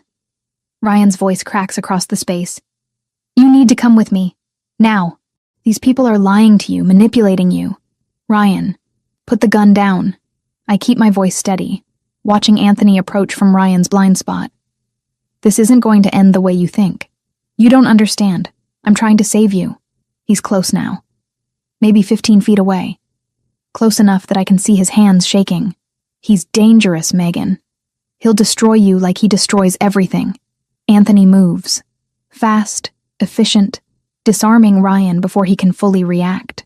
The gun clatters across the polished floor as Anthony forces Ryan down, knee in his back. Other security personnel materialize from the crowd, and suddenly uniformed police are there too, moving in with practiced coordination. Ryan struggles, screaming incoherently about conspiracies and corruption. As they haul him upright, cuffing his hands, he looks at me one last time. Not with anger or obsession anymore. Just emptiness. I loved you, he says, pathetic and broken. No, I reply quietly. You never did. You don't even know what that word means. The police take him away. An officer I recognize from Franco's contacts, Detective Martinez, approaches us afterward. We've got him on multiple charges, she says, voice professional but warm. Breaking and entering, stalking, unlawful possession of a firearm, attempted assault. Plus, when we searched his apartment earlier today with a warrant, we found evidence of communications with known criminals. Federal charges are likely. He won't see freedom for a very long time, Mr. Ricchetti. Franco nods, hand finding mine. Thank you, Detective. As the gala slowly returns to normalcy, or the appearance of it, Franco guides me out to a quieter hallway. His composure finally cracks, pulling me into his arms so tightly I can barely breathe. Don't ever do that again, he says against my hair. Don't ever put yourself in danger like that for me. For us, I correct. I did it for us. For Carlo. For the life we're trying to build. He pulls back enough to look at me, and in his eyes I see everything he hasn't said. Fear, relief, love so fierce. It's almost frightening. I can't lose you. You understand that? I can't. You won't. I cup his face, feeling the tension in his jaw. Ryan's gone. O'Sullivan backed off. It's over, Franco. It's finally over. Is it? His voice drops lower. Because my world doesn't stop having dangers just because this one's resolved. There will always be something, someone, some threat. Can you live with that? Really live with it? The question hangs between us, heavy with implication. This is the moment of truth, the choice between safety and love, between the life I knew and the life I'm choosing. Yes, I say without hesitation, because I'm not living without you. Whatever comes, we face it together. He kisses me then, desperate and relieved, and I taste the fear he'd been holding back all night. When we break apart, his forehead rests against mine. Together, he repeats, like a vow. Always together. Later, after we've collected Carlo from his temporary guardians and returned home, the three of us sit in Franco's living room. Carlo, exhausted and confused by the disrupted routine, falls asleep curled between us on the couch. Franco's arm wraps around both of us, protective and possessive. This is what I was afraid of. He admits quietly, caring this much, having this much to lose. But you have it now, I reply, resting my head on his shoulder. We both do, and that's worth the fear. He kisses the top of my head, hand gently smoothing Carlo's dark hair. Yeah, he murmurs. It really is. The art gallery is a fortress disguised as a sanctuary of culture. From the outside, it looks exactly like what the invitation promised. An exclusive vernissage for a reclusive Italian sculptor, complete with valet parking and a red carpet that bleeds onto the damp pavement. But I know better. I know that the man parking the black sedan 3 cars down is wearing a tactical vest under his jacket. I know the waiters circulating with trays of champagne are Anthony's men, their eyes scanning waistbands and pockets instead of empty glasses. And I know that I am not here to admire marble statues. I am here to be hunted. Breathe, Franco whispers against my ear, his hand resting on the small of my back. His touch is the only thing grounding me to the floor, which feels like it's tilting beneath my heels. You are trembling. I'm terrified, I admit, keeping my voice low. The wire taped to my chest itches against my skin, a constant physical reminder of the danger we court. He's going to come, isn't he? He really believes I'm here to meet him. He believes what he wants to believe. That is his weakness, and our advantage. Franco's thumb strokes the silk of my dress, a rhythmic motion that contrasts with the lethal alertness in his eyes. He looks devastating tonight, a king in a bespoke tuxedo. But the predator beneath the polish is closer to the surface than I have ever seen. Anthony has the perimeter. I have you. Nothing touches you tonight, Megan. Not even a shadow. I nod, forcing my shoulders to drop. We move into the main hall, a cavernous space with high industrial ceilings and stark white walls that make the art pop with aggressive clarity. The crowd is a mix of Franco's legitimate business associates, curious socialites, and undercover officers who stick out to me only because I know what to look for. To anyone else, they are just bored husbands dragging their feet. For an hour, we play the part. I smile until my cheeks ache.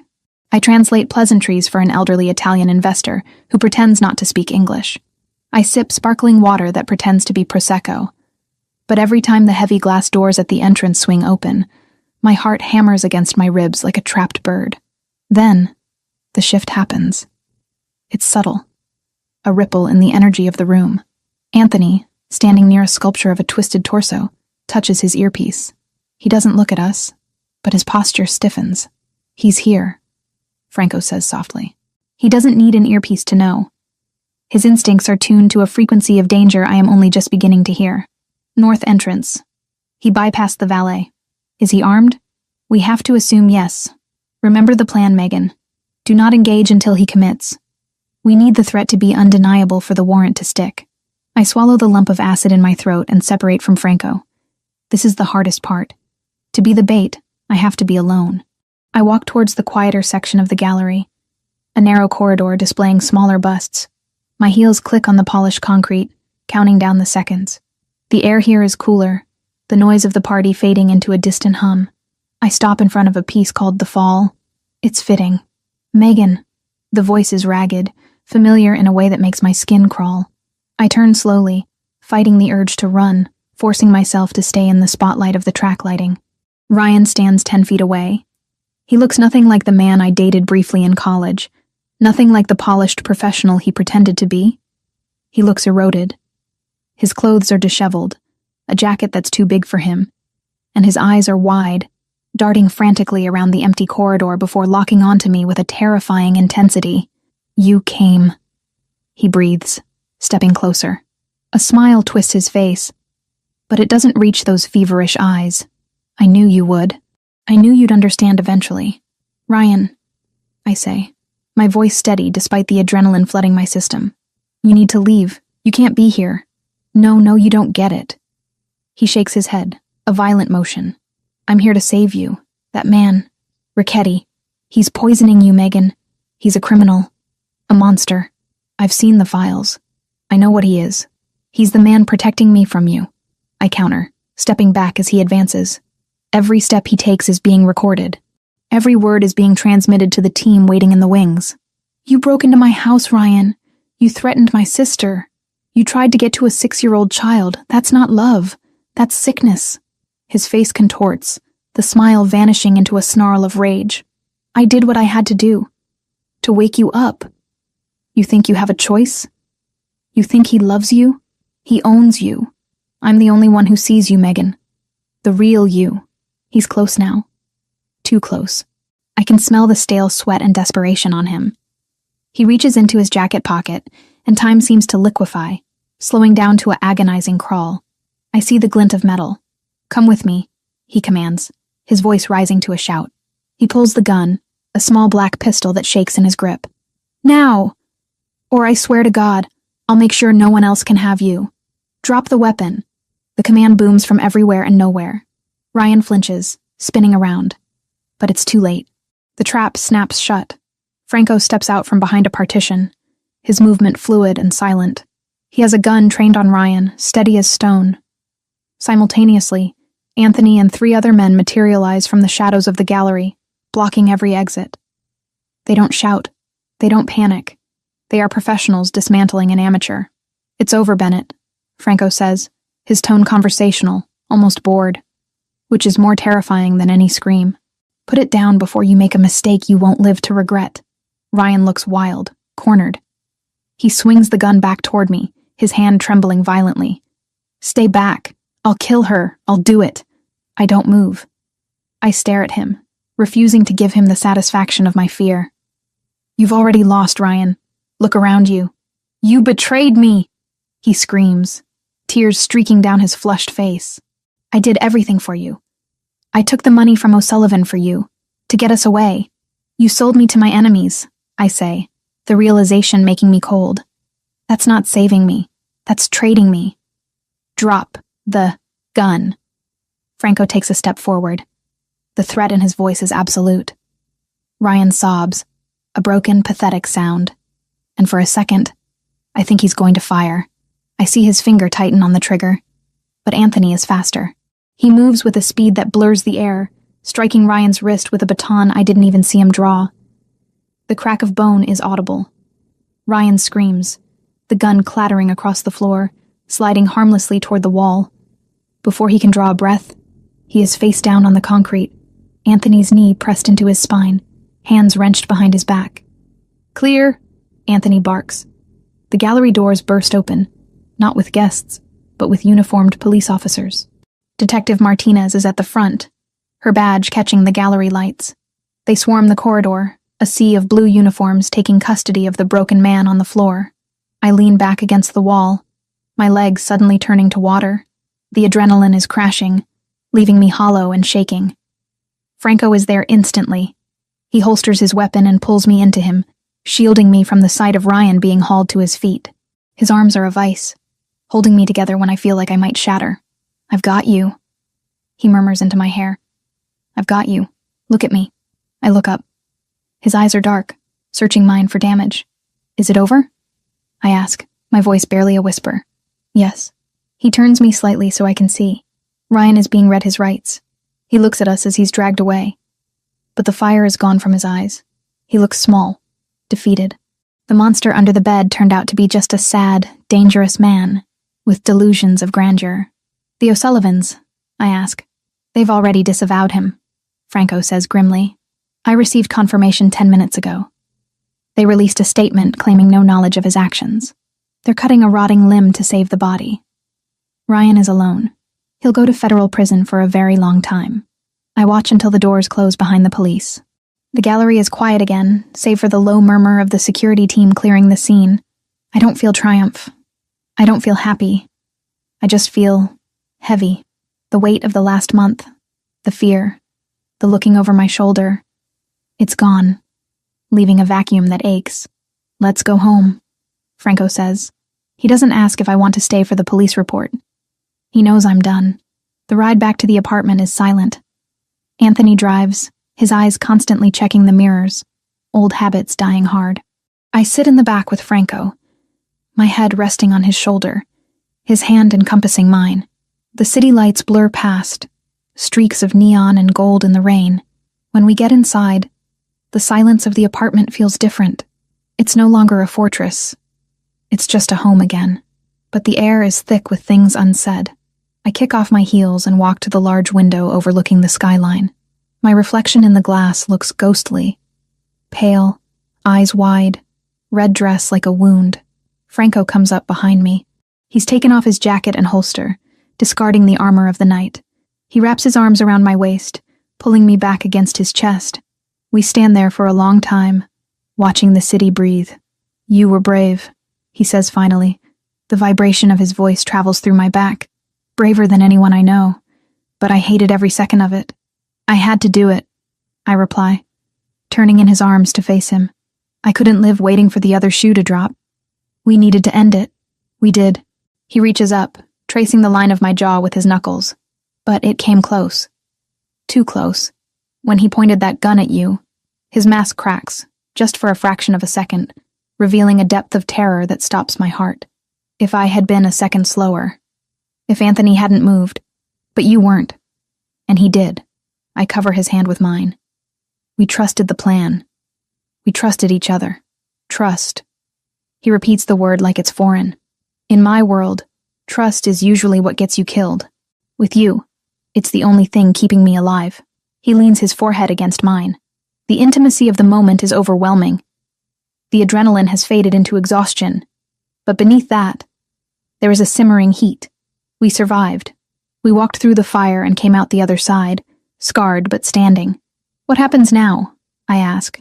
The question that has been haunting me since the beginning. Ryan is gone. The threat is neutralized. Does that mean... I trail off, unable to voice the fear that now that the danger is over, the reason for us being together is gone too. Franco pulls back, his grip on my waist tightening. "Megan, look at me."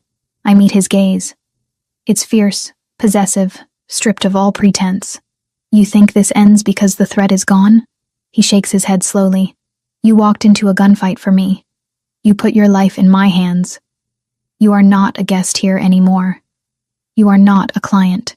You are mine, and I am yours. That doesn't change because the police took Bennett away. Your world is still dangerous." I whisper. "O'Sullivan backed down, but there will be others. There's always others." "Yes," he admits without hesitation. He doesn't lie to me. He never has. My world is dangerous. It is violent and complicated and often ugly. I cannot promise you safety every single day. I cannot promise that we will never be afraid again. He pauses, his thumb brushing my lower lip. But I promise you that you will never face it alone. I promise that I will burn this city to ash before I let anyone harm you.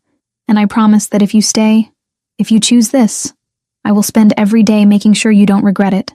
I look at him, this man of violence and discipline, of bespoke suits and hidden guns, who builds Lego sets with his nephew, and remembers how I take my coffee.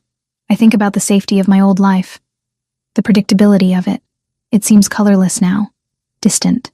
"I don't want safe," I say, the realization solidifying in my chest. I tried safe. It didn't stop a stalker from breaking into my house. It didn't give me this. I press my hand over his heart. I choose this. I choose you. Franco lets out a breath he seems to have been holding for weeks.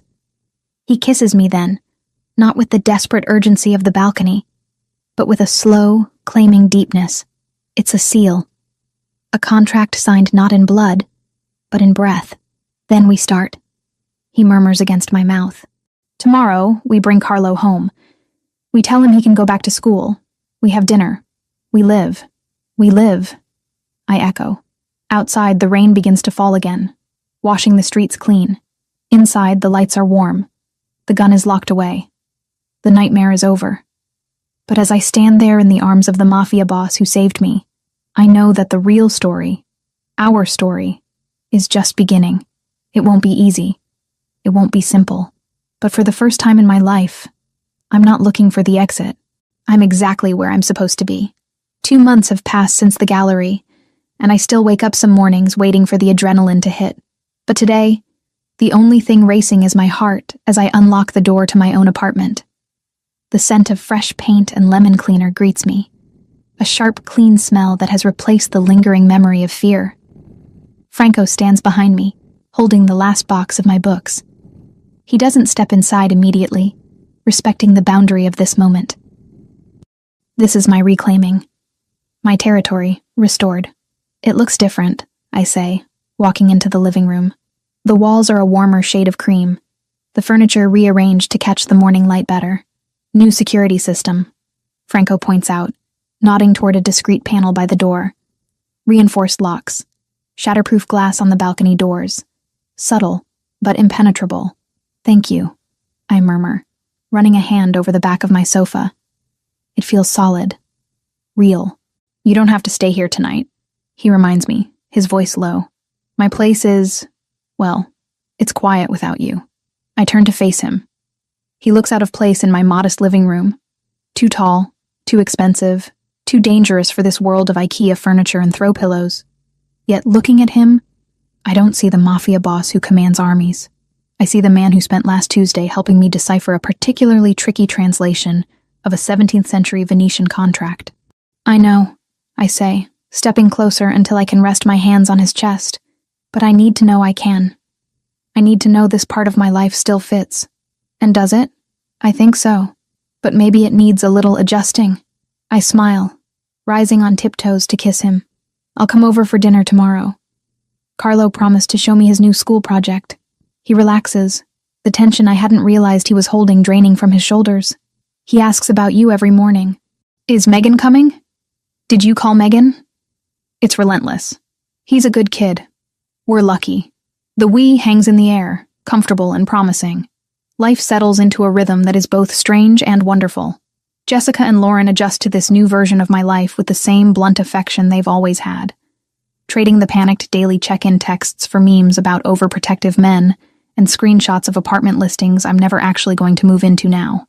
I maintain my independence, taking on translation projects, meeting deadlines, paying my own bills. But the edges of my world have expanded to include Franco's. I attend dinners with his family, not as a translator or a protected witness, but as his partner. His aunt, a formidable woman named Zia Rosa, who cooks like an angel and judges like a magistrate, eyed me suspiciously for exactly 3 visits before deciding I was worth feeding. Now, she piles my plate high with osso buco and asks when I'm learning to make proper gnocchi. She likes you, Franco observes one Sunday, watching me try to decline a 3rd serving of tiramisu. She told me I need to eat more if I'm going to handle you, I laugh, leaning back in my chair.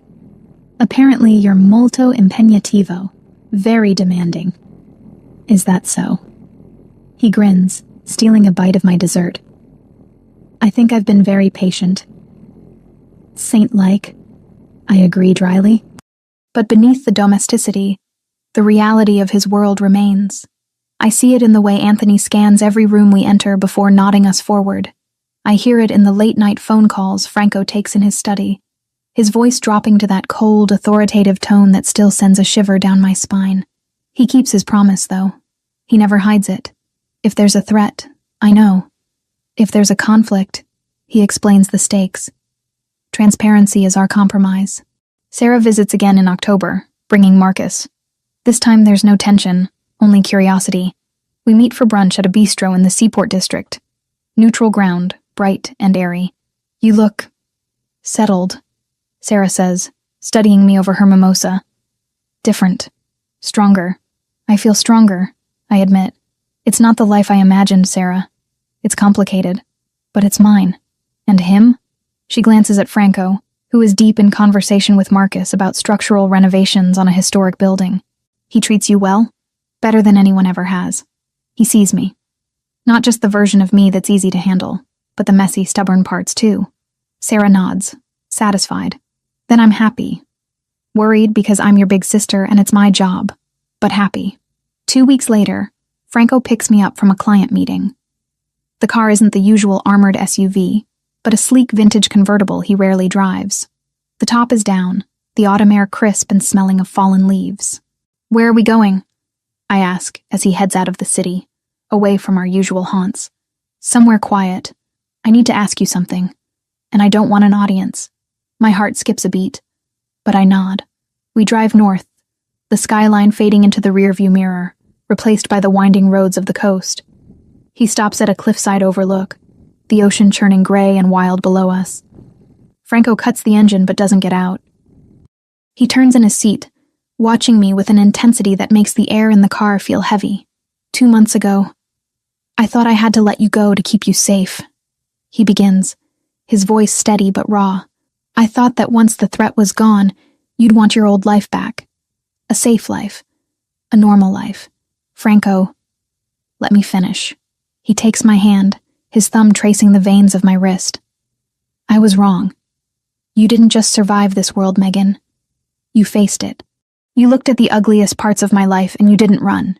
You stayed. He reaches into his pocket. Not for a ring box. That would be too conventional for us, too simple. But for a small velvet pouch. He tips the contents into his hand. It's a key. Heavy, old-fashioned iron. Intricate and dark. This is the key to the villa in Tuscany. My grandfather's house. It's the one place on earth where I don't have to be the boss. Where I'm just Franco. He presses the key into my palm, closing my fingers over it. I want to go there with you. Not for a vacation. For a beginning. I stare at the key, feeling its cold weight warming against my skin. It's not a proposal of marriage. Not yet. But it's something deeper. It's an invitation to the sanctuary of his soul. Are you asking me to move to Italy? I ask, breathless. I'm asking you to build a future with me. Wherever that is. Boston, Tuscany, anywhere. But I want you to know that my home isn't a place anymore. It's you.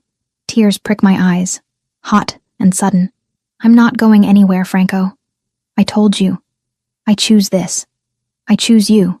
Then keep the key, he whispers. Open the door. I lean across the console, kissing him with everything I have. Gratitude, love, hope. It tastes like salt air, and promise. The final scene of our story isn't a grand explosion or a dramatic rescue. It's a Tuesday night. 3 weeks later, we are at Franco's house. The kitchen is warm, smelling of garlic and roasting tomatoes. I'm chopping basil at the island, a glass of wine near my hand. Franco is at the stove, stirring sauce with the concentration of a bomb disposal expert. Carlo sits at the table, legs swinging, reading a book about sharks aloud to us, stumbling over the big words like cartilaginous. Is that a real word? He asks, looking up. It is, I answer, tossing a handful of basil into the pot. It means made of cartilage, like your nose and ears. Gross, Carlo giggles. Franco looks over his shoulder, spoon suspended in midair. He catches my eye, and a silent communication passes between us. Acknowledgement, contentment. The phone on the counter buzzes. An encrypted message from Anthony about a shipment delay. Franco glances at it, his expression tightening for a fraction of a second. The world outside is still dangerous. The wolves are still circling. But then he looks back at me, at Carlo, at the pot of sauce bubbling on the stove. He puts the phone face down. He turns off the burner. Dinner's ready, he announces. We sit down together. The three of us. A family forged in fire, bound by choice. Outside, the wind howls against the glass, cold and biting. But inside, there is light. There is laughter. There is enough. And for the first time in a long time, when I look at the future, I don't see a question mark. I see this table. I see these faces. I see home.